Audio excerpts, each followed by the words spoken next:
बंडखोरीनंतर खासदार नागेश पाटील आष्टीकरांचा पहिल्यांदाच एक व्हिडिओ समोर आलाय। ठाकरे गटामधील नेत्यांच्या बोलण्याच्या अतिरेकीपणामुळे निर्णय घेतल्याचं आष्टीकरांनी म्हटलेलं आहे। 18 जून पर्यंत आम्ही कुठेही गेलो नव्हतो, विकासासाठी निर्णय घेतल्याचं आष्टीकरांनी या व्हिडिओमधून स्पष्ट केलंय। प्रथमतः तर मी तुम्हाला सगळ्याला सांगू इच्छितो की मी कोणावरही नाराज वगैरे होऊन गेलेलो नाहीये। उद्धव साहेबांवर तर मुळीच नाराज नाहीये। उद्धव साहेबांनी मला खूप प्रेम दिलं, त्याबद्दल दुमत नाहीये।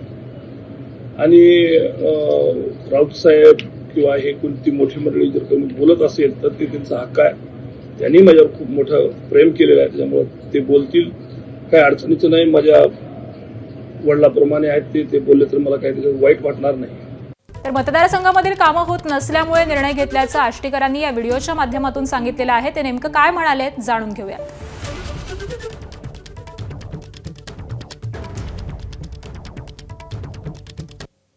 18 तारखेपर्यंत तरी आम्ही कोणीच कुठे गेलेलो नव्हतो, पण ज्या पद्धतीचं गैरविश्वास किंवा अतिरेक झाला बोलण्याचा, त्याच्यानंतर बऱ्याचशा मंडळीने विचार केला की आता तिथं थांबून सुद्धा काही फार उपयोग होणार नाही।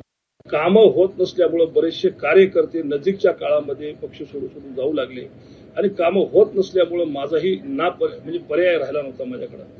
त्यामुळे मी हे निर्णय घेतला असेल तर काही जण नाराज असतील, काही जण खुश असतील। ठीक आहे, नाराज असले त्यांची मी नाराजी काढण्याचा नक्की प्रयत्न करेन। माझ्या कामातून, माझ्या कार्यातून, माझ्या विकास कामातून मी त्यांना मनवण्याचा प्रयत्न करेन, मी त्यांना रिझवण्याचा प्रयत्न करेन आणि माझ्या कार्यातून त्यांना मी नक्की एका दिवशी त्यांना चांगलं वाटेल आणि ते माझ्यावर खुश होतील असा मी प्रयत्न नक्की करेन। मी काय दुसरं कुठं गेलेलो नाही आहे, शिवसेनेतच गेलेला आहे। विचारधाराला कधीही बाजूला टाकलेलं नाहीये, विचारधारा सोडून मी कधी वागलेलो नाहीये आणि पुढेही कधी वागणार नाहीये। मी शिवसेनेतच आहे, शिवसेनेतच राहणार आहे, त्यात काही दुमत नाही। विचारधारा मी नाही सोडलेली आहे बांधवांनो, तशी त्याची काही काळजी करू नका। पण काही मंडळी मी बघतोय की रागाच्या भारामध्ये काहीतरी असंविधानिक बोलतायत। माझी विनंती आहे आपल्याला, हात जोडून विनंती आहे आपल्याला, असंविधानिक नका बोलू, संविधानिक बोला। तुमचा राग करायचा व्यक्त व्हा, नक्की व्यक्त व्हा।